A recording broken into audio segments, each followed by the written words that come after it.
Welcome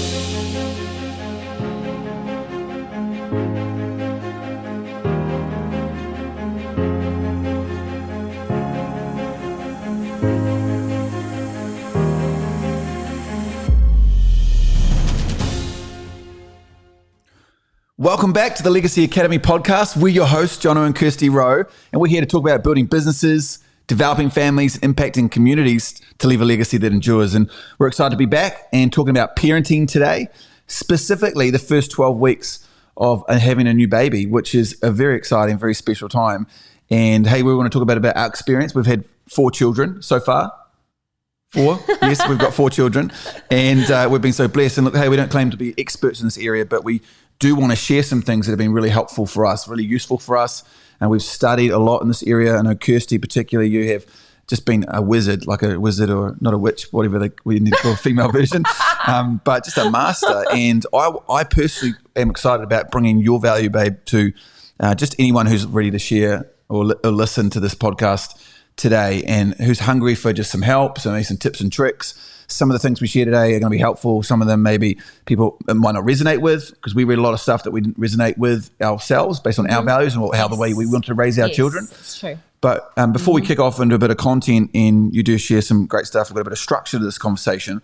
One of the things that I found personally helpful for me, because you had a background in teaching and kind of feel like your brain was almost wired there a little bit to start with. You studied a lot and certainly were diligent in preparing for it, but I had flipping no idea going into it. But one thing I found really helpful was developing a little bit of a study habit leading into having a baby. So before we even had the baby, our first one, Jasper, who's now 9 years old, we were reading lots, we were learning lots, we were talking to people, we were listening to podcasts, we were doing lots of things to kind of gather information so that we could form our own view, I guess, and form our own plan and strategy. And one of the big things, especially if some people are listening today, about to have a baby, maybe going to get pregnant sometime in the future, or just found out they were pregnant, or maybe have had a baby and going to have a second, third, fourth, or whatever it's going to be.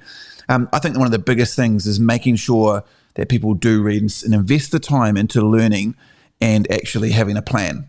Right, the plan's not always going to be executed to perfection, right? But actually having a plan. I think it's crazy not to go into having a new baby without having some kind of idea and expectation of what we are going to roll out when we have a baby. Yeah, I think this is a cool topic to be covering. You know, I loved having babies. I really enjoyed the baby stage. And I know that there's a lot of parents that have a baby for the first time and kind of flounder around and feel a little bit lost. And then when they have their second baby, they're like, oh my goodness, I feel so much better because I kind of know what I'm doing. And I just feel like Jono said, if you're pregnant thinking about having kids, or perhaps it's your first baby and you're not so sure, you know, what your direction is and what you're really, really doing, I'm just thinking this is something that Jono and I, like he said, we studied, we thought about a lot before we had Jasper. And one thing I can say from doing that is that I didn't really have that big difference between our first baby and having our second baby. And I think that was due to just the confidence that it gave me and having that knowledge and knowing what to expect. And for anyone that knows Jono and I personally would know that we are planners, right? We like to plan. And so I think that was part of us wanting to just get ahead in the game, kind of know what was going to happen, what was coming up. And personally, like Jono said, I had a teaching background, which is all great, but I was primary school teaching, so it was from 5 years old and up. And so I felt confident in that area, not necessarily having a tiny baby and knowing what to do with it. So that prospect can be kind of daunting, right? You know, when we first have a baby, it can be a little bit like, how am I going to go with this? Is this going to be natural? Is it not? Am I never going to sleep again? Am I never going to be able to have a shower? Like, you know, there's all these things that kind of go through your mind, or you get told, right? You kind of get told all these sort of almost a nightmare picture of what motherhood looks like. And I guess we're here to talk, give you hope, give you confidence, hopefully, through, like Jono said, we've had 4 babies. So we're not experts, we're not pediatricians, we're not necessarily qualified in that area, but we're parents, and we're not perfect, we're parents. And I find that this can also be a little bit of not controversial, but everybody does things, you know, their own way, and families are unique. The culture within a home is unique. The environment that a baby comes into is unique. So, we appreciate there's all sorts of different ways of doing this. And like Jono said, it's what resonates with you. Yes. And for us, we read some books that just were like, that really makes sense to us. And we wanted to adopt those principles. Yep. And so we took them on. But like Jono said, there's also other books that just didn't resonate so well either. So that's right. Yeah, so we're not here to convince anyone that they need to do it this way or our way. Yes. But we want to share because we had some amazing things that helped us.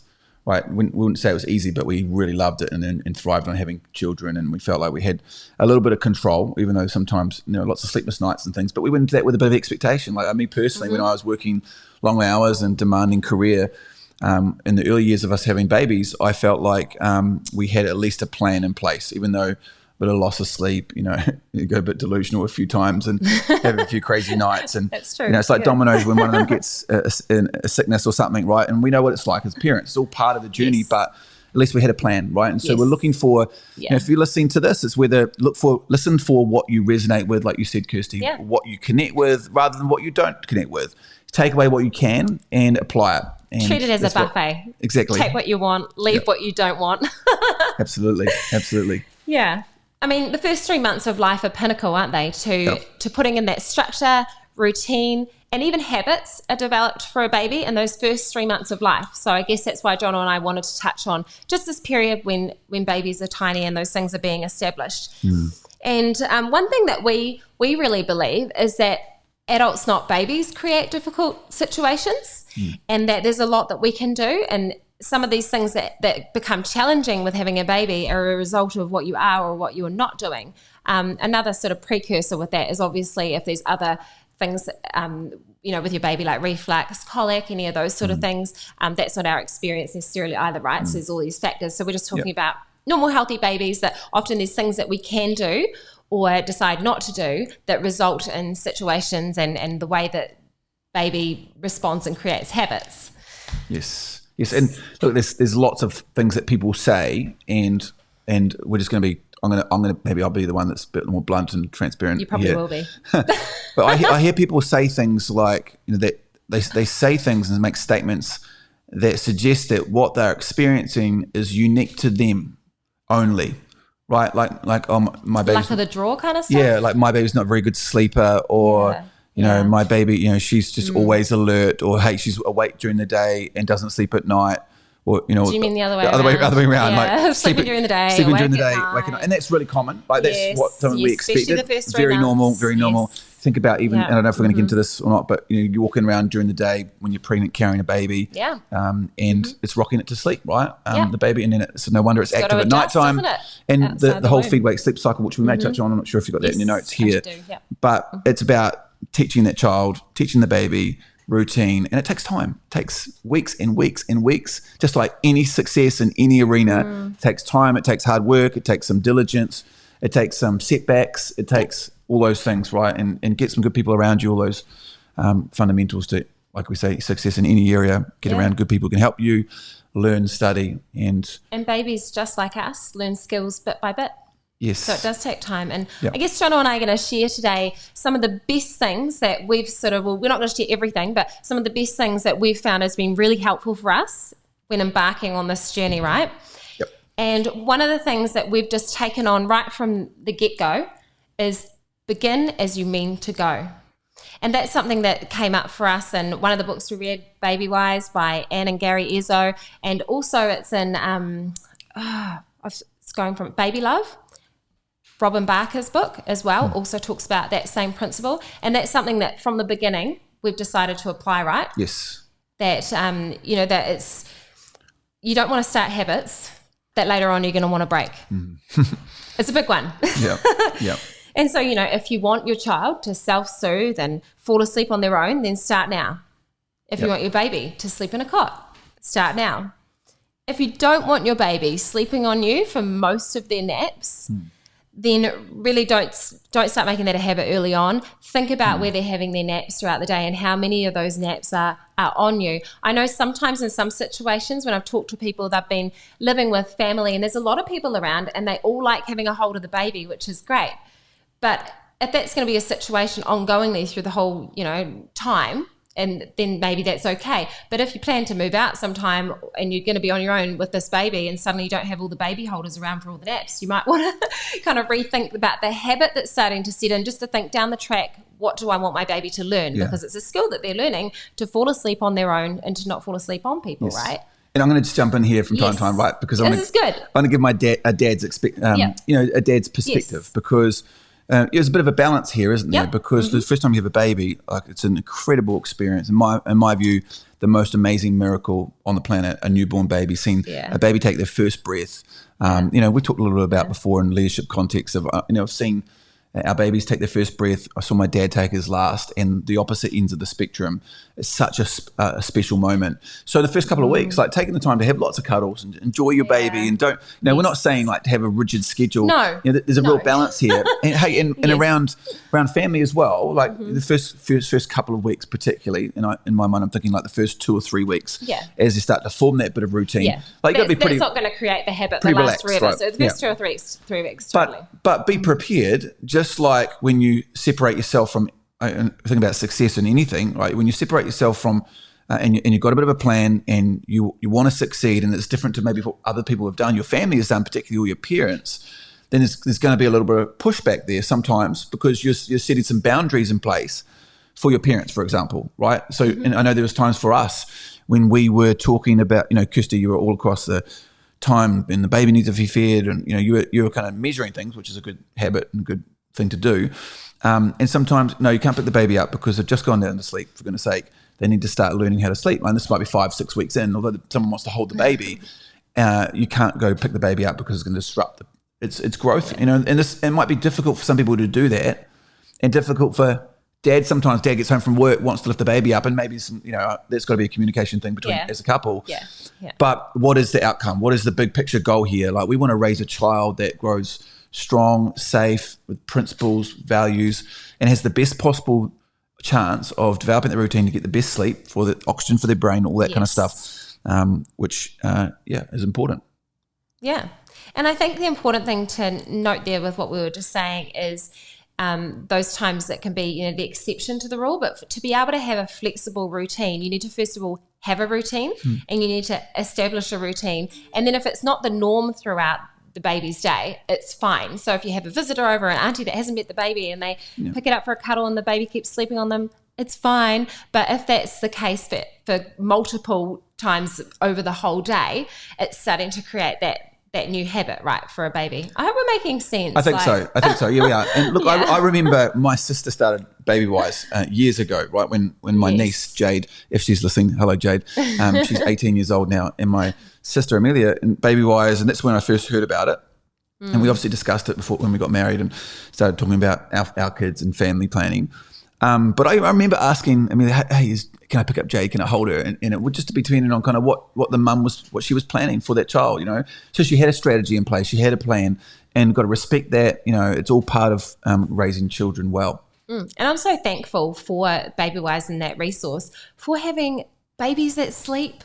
Like, I really felt like putting some effort into that routine really helped our babies to sleep. Like, I remember going along to, this was in Melbourne, and it was a whole bunch of babies. It was my equivalent of an antenatal group in New Zealand, but it was child health, maternal child health centre, whatever. Anyway, all the babies the same ages, and we would meet up.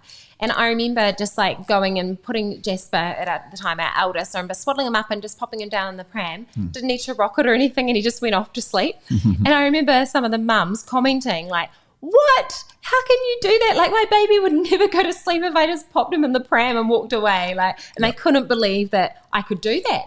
But what they didn't know was that it was something that I kind of worked on and helped him to learn that skill day by day over those first sort of 6-7 weeks, so that he learnt to kind of go to sleep on his own and to self-soothe. And so he didn't, get upset when I put him down, whereas a lot of the others, it would have to be on them, and they have to really quietly put them down or rock them or whatever. So so I felt like there was great reward in the hard work that we did early on, but it did result in a lot of comments where people would say, oh, you're just lucky, oh, it's amazing your baby's like that, but they didn't really know the whole background behind how our babies had got to that point. And assuming they don't have any colic or anything like that with their babies, what those parents who say that thing are usually they're usually just hoping their babies sleep well, right? They're just hoping it's going to go well, and they don't really have a plan. Right, which is so important. The other thing that Jono and I have really thought about with embarking on our parenting journey is putting our relationship first. Remembering that when your baby comes into your world, they were created by you having a relationship and loving each other. And so that still needs to remain, the spotlight doesn't shift. It doesn't become that now all of our attention and love is centered on something else, but that we still kept that relationship first. We still prioritized each other, and the baby was fitting into our world, right? Yeah, already coming to an established family. Way around. When mum and dad get married, and people listen to this, maybe not married, but together, mum and dad having a baby, is already an established family there before the baby comes in, and it's important. Yeah. And I guess advice around what that looked like for Jono and I, just if you're sort of wondering, well, what does that look like? How do you keep your marriage, your relationship, that important person still the center of your family to create that stable environment for your baby? Well, for Jono and I, it was making sure that we had a date night. Each week actually gave each other time to sit down, do what we found fun together. And also every single day, just when Jono would get home from work at the time, and we would just, chat about things first before we started talking about how baby's day was or things to do with the kids, that kind of thing. Yep. Verbalizing, actually remembering to say that you love each other, to, verbalize those things, and also not letting the sun go down if something's bothering, each other. If there's something that's bothering us about anything, actually talking about it, before we went to bed that night, and just being open with our communication. I think communication's been really important that we do that, right? Yep. That we just keep it open so nothing festers. And it's funny, but I think kids, I think babies, I think they sense a home that feels like a home of love and security and strength and that relationship, and they sense it, I think, from early on. So it's really important to really treat your other half with just great respect and love, and it creates an awesome environment for a baby to thrive. Yep, absolutely. And look, if there's single parents maybe are listening to this, or split families, all sorts of different situations, it's really looking to make the most of whatever situation, whoever's involved in raising the child, whether it is mum or dad helping, the parents of the mum helping out. And all of those other relationships in their lives, keeping them alive, right? Yes. Like they're still a daughter, they're still a sister, they're still a friend, and keeping all of those relationships alive too, I think is good for your baby. And sometimes cultural families in our communities here in NZ particularly, a lot of the extended family might be involved in raising the child, which is fantastic. Awesome. But it's probably just more communication with some of those family members who are going to be involved in that, so they can get on the same page. Yeah. I think strong relationships are just like the ultimate weapon, really, in developing a unified, strong family unit. Yep. So, that's awesome. Cool. Okay, the next thing that we found super, super helpful, and this was a bit unexpected, to be honest, for me, but I found this really helpful. And actually, we'd had Jasper already, our eldest, and I think we had. I think he was only like a matter of days old, perhaps, and I had an appointment with our child, it's such a mouthful. Over in Melbourne, they call it maternal child health nurse. In New Zealand, it's just plunket nurse. It's so much quicker to say. But anyway, I had this lovely, lovely lady, Anna, who was that nurse, and she'd said to me, are you planning on introducing a bottle? And I was like, I actually hadn't thought about introducing a bottle because I'm planning on breastfeeding. And I sort of wondered why she even really suggested that. And then she just sort of challenged my thinking around it and said, okay. And she was like, well, one thing that I just, just think with mums, it's important just to think about how you want your life to be week to week. For example, if you want to go out and get your hair done, or go to a ballet, or even just go to an appointment that might take more than 2 or 3 hours, you won't really be able to do that in the first 6 months because, your baby's going to need fed every 2 to 3 hours. And so it's not going to allow that kind of time. But whereas if you've got somebody else that can feed your baby, then it means that you can book those things in and it's fine. But some mums just want to be the sole source for their baby, and they actually don't really want anybody else to be that. And she was saying, that's fine too, but it just depends what you want personally as a mum and whether you want to be able to have that freedom. And she also mentioned, I don't know if she mentioned this or we just discovered it, but it became a really special bonding time for dad and baby. didn't it, with the bottle? Yes. Do you want to talk a little bit on how you 100%. found doing it? Maybe talk about what the dream feed looked like. Yeah, well, the bottle feed was massive for me too, right, being involved. And I would always encourage couples to find a way and have a strategy, have a plan where dad can be involved like that. And I think the bottle particularly gave me the opportunity to do that dream feed every night from week 3. I think we did it in the 3rd week for every single child, to introduce the bottle when they're a little bit older, establish a bit of a feeding routine. But it meant that I could do the bottle feed, dream feed around 11 o'clock at night. It was about 10:30, 11, depending on kind of how we were going at the time. And it meant that I could have that special bonding time with the baby, every one of our children. It was just fantastic. Sometimes I felt pretty tired. I was like, oh, God, I'm doing the bottle feed tonight. And all the mums are laughing like, Yeah, well, 11 hey. o'clock? I'm like up at 2 and then up at 5. Yeah, exactly. But hey, I've been working all day. Look, some dads are hearing me here, right? Yes. They're Yeah. full on days at work and all that kind of stuff. Hey, but it was an opportunity for me to be involved. And I think sometimes, mums unfortunately take all of that on themselves, and then dad feels like he's not involved or can't get involved because mum's just trying to take the reins. And then later down the track, when that kid becomes a little bit of a toddler and then they want dad involved all of a sudden, they don't have a clue what's going on. Like, what's the routine? What's the plan here? Like, how do you normally do this stuff? Like, at the moment, I'm thinking I'm screwed when it comes to summer because I have no idea how to do it here. And when I do it here, the couple of times that you've been away overnight, I'm like, I just put a clip in it somehow, or she looks like the little critter off Good Dinosaur. Because I just don't know how to. Well, luckily in the here. first 3 months of life, you don't have to worry about the hair. Yes, we're getting ahead of ourselves. Hey, but it has meant that I've been involved all through, right from the beginning, which has been really cool. Special. And on top of that, I'm sure you were going to talk about that here anyway. But it means that the baby gets used to the bottle. Rather than 5 or 6 months old. And what we hear, I've heard many times, is, "Oh, my baby doesn't take a bottle." Oh yeah, and I just don't agree with that. Like, I think that they started too late. I think that you don't start at 5 or 6 months because they're older. You give it to it 3 weeks. And with our 4 children, it didn't just slot in there and all of a sudden start sucking beautifully when you first introduce the bottle. It just takes a little bit of adjustment, a little bit of work, just to encourage the baby to be able to take their bottle. And that's something we were really persistent with. And it really paid big dividends for us because it did mean we can take some time out. You can go out and do your hair or whatever you need to do whenever you needed to. It was great peace of mind. Yes, I and think. you were expressing in the first one, but not for the others. So. Yeah, so a few tips around it if that's something that you're thinking, oh, maybe I should introduce a bottle then from earlier on. First thing would be introduce it about 3 weeks old, because by then you've got breastfeeding established. You can introduce a bottle then and it's not too confusing with it just establishing that. And then it can be expressed or it can be formula, right? But we did expressed with our first. It was a bit more time poor with our second, so we did a formula feed for just 1 out of the 7 or 8 feeds that the baby would get a day. I didn't see that as too much of a big deal myself. And choosing a good quality bottle, I would say, is another important factor. There's ones that sort of mimic more what breastfeeding is like. So it's important to choose a good quality one for you as well. And, you can do all sorts of, research around that yourself. We had a Medela, but I know that baby products change all the time on the market. So you can always look at you some get what you reviews. pay for. And this is kind of like our philosophy in everything, of course. And it's not just about always having the most expensive stuff. Like that is not what I'm saying. What I'm saying is make sure when it comes to important things like this, like you're a child and you want to introduce introduce a bottle.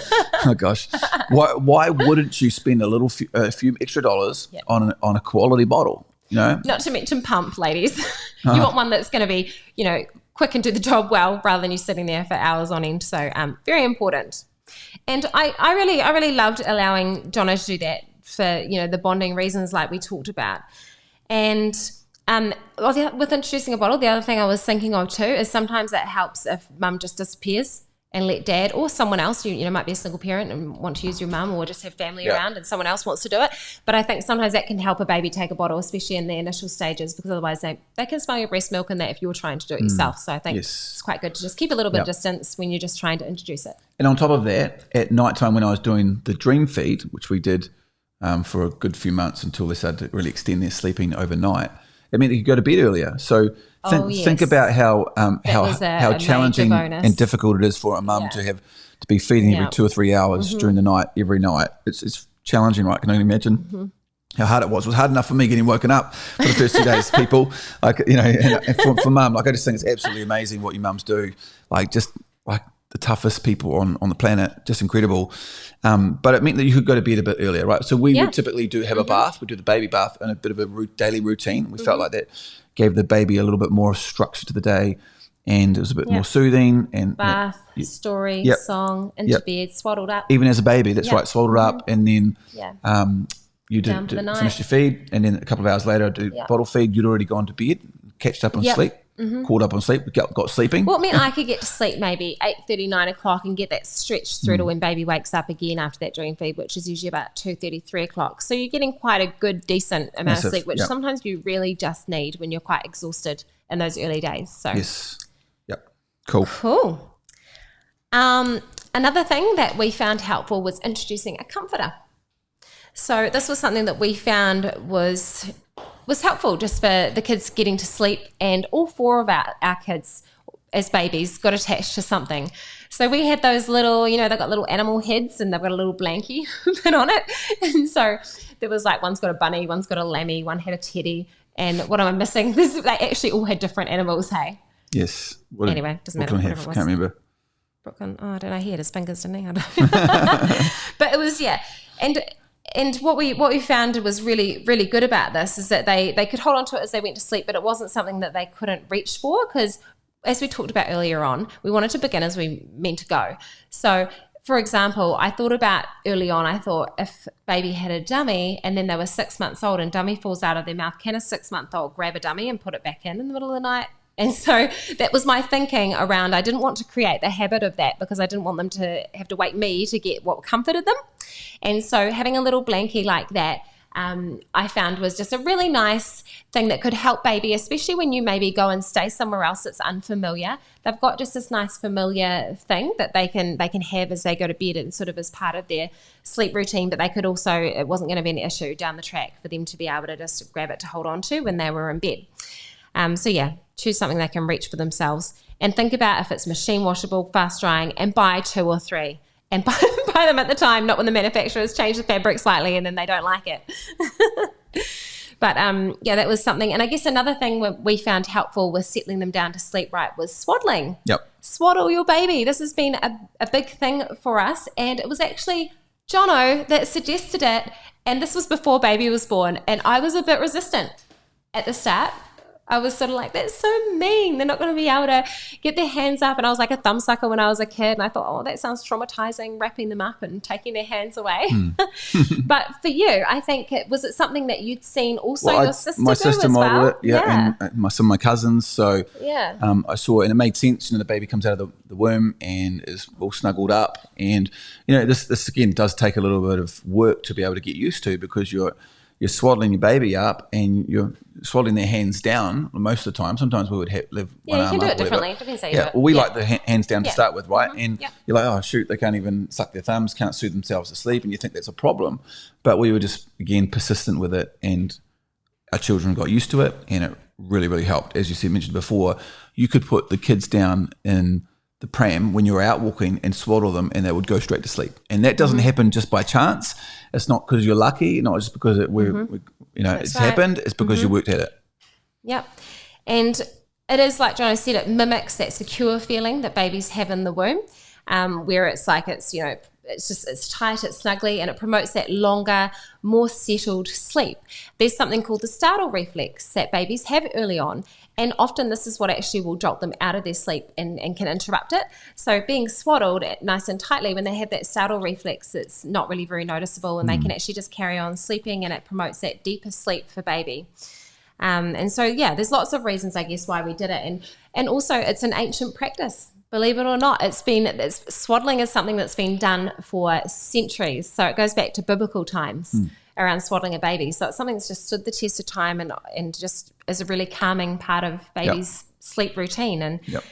And there was actually some doctors from Washington University that studied the difference between the sleep of swaddled and unswaddled babies and concluded that the babies that were swaddled experienced deeper sleep, more REM, and less startling themselves. So, it's easy, right? And you don't need lots of fancy things to do it. There's a lot of things out on the market that you can buy, but even if you don't want to spend the money, it's not a hard thing. It's not an art, is it really? It's pretty easy once you get the hang of it. Just having a big, large piece of muslin was important for us. Nice and breathable, and just big enough so that you could sort of get it around them nice and most people and tight. start with just do it too soft and the baby gets out easily, right? So you've got to tighten up a bit harder. Nice and you're tight. not going to hit the baby. He or she's going to be fine. Yeah.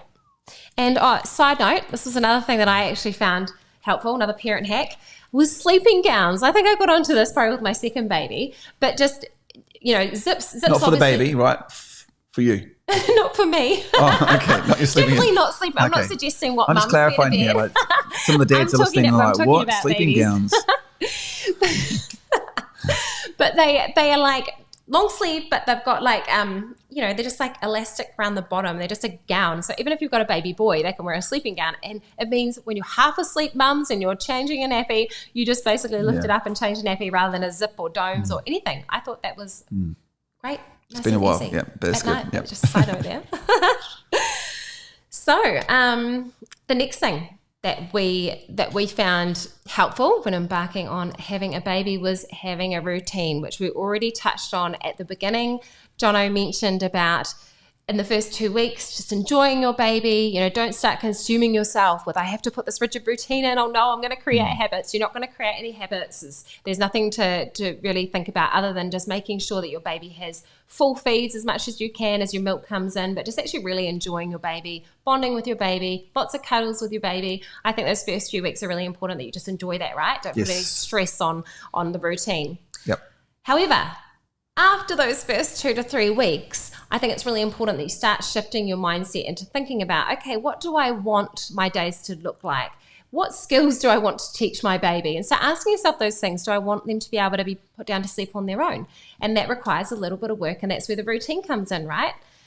Yes. And so feed, wake, sleep was what we had in our heads from Baby Wise. Yeah, so great cycle, hey? And another reason why obviously it's important not to try this until your baby's a little bit older is because they do just fall back to sleep. They have hardly any wake time. But once you start seeing those little bits of wake time, you can actually start to get a routine happening where you've got feed, wake, sleep during the day. Do you want to touch on a little bit about how we sort of did well, that? I think there's kind of two extremes here, right, which you hear a lot of. And typically what you hear of a lot of these days is attachment parenting, which is kind of the baby drives when it needs to be fed, drives when it wants to sleep, and that just didn't work for us at all. And when I say didn't work for us, we didn't necessarily resonate with that when we started to learn about it. This whole kind of letting the baby do what it wants, because the baby doesn't know what it needs. It needs to, we need to teach it how to get into the routine, the sleeping habit. And so there's kind of like one extreme is scheduling, like having just tight schedule and like, I know 3 hours is up,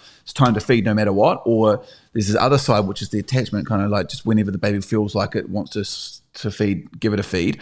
And there's all sorts of issues associated to that, like not getting full feeds, snack feeding, mastitis and things like that come from, I mean, I sound like a breastfeeding expert. You can tell we've done so much talking about this over the years with having babies. But all of those issues come from not getting full feeds, right? Not getting full long feeds on both breasts, if I'm allowed to say that on this podcast. Probably the only one you're allowed to say that on. Yeah.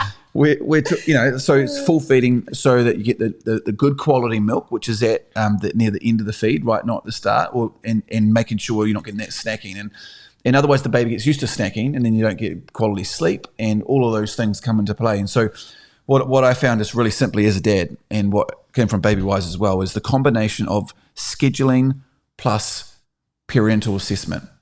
Right, so it's a combination of, you've got a routine, you've got a schedule, but there is always parental assessment applied to that. So, and lots of things you could probably touch on here, but things I can remember, if the baby looks like they're really tired, they've only been awake for 15 minutes, hey, just put them down to sleep. They're a bit cranky, change the nappy, they've been fed, had a full feed, just put them down to sleep. It's okay, like put them down early. And lots of different things like that, right? And so you might find, well, the baby's sleeping a bit longer, right? It didn't get a good sleep the last time around, so they slept for 3.5 hours. Sometimes a little bit of flexibility with that, but generally that 3-hour feed, wake, sleep cycle is a really good basis to go from. Yeah, the whole sort of give or take half an hour, and obviously taking baby's cues as well as your own parental assessment, I think is good. And as we know, newborn babies are really, really sleepy in the beginning, and it can be a challenge to get those full feeds in. But that was one thing that we found that we really put focus on. And I tried really hard to try and keep baby awake through those feeds, even though they wanted to fall off to sleep, to just try and get those full feeds. And one thing I found helpful was to track, to have an app, have something that you know how long baby's fed on both sides. And I think, like Jono touched on, that it helps, not have any of those issues like mastitis creep in, or just that baby's wanting to suddenly feed again like half an hour, 45 minutes later, and you're thinking, I've just fed them. And so it was really good to just have that on the app. And tracking, we believe in everything, like, finances, babies, everything, right? And so let me give you a little bit of indication of how hardcore we are. Like, even from the very first baby we had, when you were pregnant with Jasper and you started having contractions, before I don't even know if there was an app available at the time. This was 9 years ago. Maybe there was. There wasn't, but there is now, I think. Yes. Yeah. So I would get my notes on my phone, and I would also have a timer, and you would tell me, and people would listen to this thinking, man, this couple is just next level weird. You would tell me when your contractions started. I would start the timer on my phone, and then you tell me when your contractions stopped. And I wrote the notes down, and then I would start timer again on how long the contractions were, right? So I measured every single contraction for like hours and hours and hours and hours. To deliver the baby too, though. That so when I rang the midwife at the hospital, like, I could tell them exactly, this is my pattern. I showed them, and when we went to the hospital, this is what's going on. Right now I've got a bit of an app for it as well, and then we did the app next times around. Yes. But back into breastfeeding, Kirsty, I remember you had the breastfeeding app, and you literally pressed that button, left breast, right breast. Start, stop. So you actually knew exactly how long you were feeding on every breast, which actually sounds hardcore, but actually, in my view, is a big reason as to why we were successful, very successful with all 4 kids breastfeeding, because you've got the data there, you've got the information, like, getting the full feeds, how long it's been, so you've got the information to actually really support you and empower you to make better quality decisions when it comes to parental assessment, because I've given them a really full feed. They've fed, say, 15, 20 minutes on both sides, and then they've been awake for maybe half an hour, and it's been, 3 hours since they started their last sleep, and you've got the information. Whereas I think a lot of the time we take guesswork. It's like when we talk about finances, like, we think we're spending lots of money or not much money on this area, but when we actually go and measure our bank account, we've spent way too much on eating out or whatever it is. It's the same with breastfeeding and parenting. Really important skill set. I would encourage and recommend that everybody who's doing that goes to that level of detail and does that. All of that helps you get sleep, people, just by the way. Because, knowing that your baby's had a full feed, and then when it comes to them going down for a sleep, looking at cues as well. Jono just sort of mentioned about, like, if they're looking a bit tired, even if it's before the time that you think, go and put them down. And I think for us, we found if we could just see a few cues and then put them down, it would be better than if they started to cry. If they start to cry, usually you've missed that window of putting them down when they'll settle quite well down to sleep. But I think a lot of people miss some of those cues, and then they're like, they're getting cranky, they're crying, I better go and put baby down. But one thing that I found, especially early on in those first 3 months, was looking for, they're starting to sort of suck their hands, they're starting to sort of, get quite just a little bit more agitated, moving around a bit more. These are just things that you could tell, right, that they were just sucking hands. Usually actually do a feed. I don't know why I said that one, but sometimes they do, don't they? Yes. I don't know. So cute, hey? I'm trying to remember all I can just picture it now. Oh, cues, man. Their little hands, they come out and they're sucking the little hands. It's so cute. Shame we're not having another one. Should we? We've only got 4 so far. We did say we'd have 4 or 5. Well, I guess that's why we should do this podcast now, because there aren't going to be any more babies, honey. Yeah, okay. And so it's getting more distant in the memories. I'm trying to remember. Summer's 3 now. So this is us trying to go back in the memory banks, people, and try and pull up anything that we think could help other people with parenting their 0 to 3 month old. So it's all good. We're going to move on. That ship has sailed. But I don't think it's, I've got all sorts of details where I can get into the nitty gritty, but I won't, but I think hopefully that sort of gives you a little bit of help, and it's just something that we think is, important to just establish. Read something that resonates with you. Beware of the 45-minute intruder. Another thing with putting babies down for their naps is that we found sometimes 45 minutes in, they'd start to grizzle, and for a lot of people, they'd be like, okay, they're awake. Oh, that's annoying. It's only 45 minutes in. They'd just get baby up. And I remember actually talking to quite a few mums over the years that would tell me that. They'd be like, oh, it's so frustrating. My baby's like only sleeping for 45 minutes at a time. And we read that in Baby Wise? Is that where yeah. And there actually is a thing to do with their sleep development that they do go into probably that lighter zone of sleep at about 45 minutes, and they're working out how to settle themselves back down. But what quite often happens is adults are going in before they can even settle themselves back down for the rest of their nap. So just leaving them and just listening out for them for another sort of 10 to 15 to be sure that, okay, they might actually settle themselves back into their nap. And that was something that we were always it was quite funny, wasn't it? Because it would be like 45 minutes on the dot. Almost every time. Yeah, and there'd be stages that the babies would go through where that would happen for a period. And I don't know, they're obviously working something out to do with their sleep with it. And sometimes they would just strip back off. So, yeah. Cool. Another thing that we found was that crying is a normal part of a healthy baby's development. Something that we heard, I think, from somebody told us, I'm trying to remember who, probably one of the nurses or doctors at the hospital in Melbourne, had told us how up to 4 hours of crying is quite normal for a baby. I've also had a little bit of a look at other research just before we did this podcast, actually, and they say up to 3 hours of crying is normal for a healthy baby. Now, that's quite a lot, right? Yes. And I know that for Jono and I, that gave us peace of mind Yep. because when baby would cry would just be like, okay, this is normal. This is how babies communicate. It's okay, it's okay for them to cry a little bit when they're going off to sleep. Like it's not going to hurt them. It's actually normal and part of their development of just getting used to this world, being outside of the womb and learning these new skills. And what that really helped me because, and I guess the perspective that helped me a lot was that babies, the only way they know how to communicate when they're born is to cry. They don't have words, obviously. They can't talk to us. They can't hand signal to us. So they cry. So it doesn't always, in my mind, because you hear a baby cry, especially when it's your baby, and this is if it's your first baby you're having, like it pulls on your heartstrings. And we hear it from parents all the time. Yeah. And that feeling, that emotion, right? When oh, my poor baby, it's crying. She's upset. He's upset. She needs me. He needs me. And it's like, we like get we're it. wired to stress with them or something, we get isn't it. Yeah, we it's understand. hard. But understanding that that's the only way they know how to communicate and that actually crying is normal. And this is my whole big picture philosophy on parenting is, hey, people have been having babies for thousands and thousands and thousands of years. Why wouldn't we listen to some podcasts? Why wouldn't we read some books? Read at least 5 or 6 books before you have a baby. Why wouldn't you study and learn from people who have had babies before? There's hundreds of millions of people, right? Billions of people who have had babies in history. Yeah. Why go into it blind with no plan, no information, and just doing it without just off a whim, like why would you wing it? I just don't see that as a smart thing to do. Yeah. Agree. The other thing is respond to the why of the cry, right? So don't immediately respond with feeling. Like Jono just talked about the heartstring thing, like it's a real deal, right? When your baby cries, you feel that emotion that kind of, rises within you, especially when you're just not quite sure and it's new. And there's also abnormal and normal times for your baby to be crying. So it's actually thinking, it's that whole parental assessment with your baby's cry. Like abnormal is if it's during feeding, that's abnormal, immediately after feedings, or when baby wakes early from a sound nap, they're all sort of abnormal crying. But there's normal crying, like just before feeding is normal. When they put down for a nap, it's normal for baby to cry. During the late afternoon and evening period, it's also normal for a baby to cry. Yep. So it's sort of understanding those differences and having that knowledge and that, behind and just in your head to help you when your baby's crying. And so you can think before responding and think, what sort of comfort do I need to provide my baby right at this point? Is it a hold?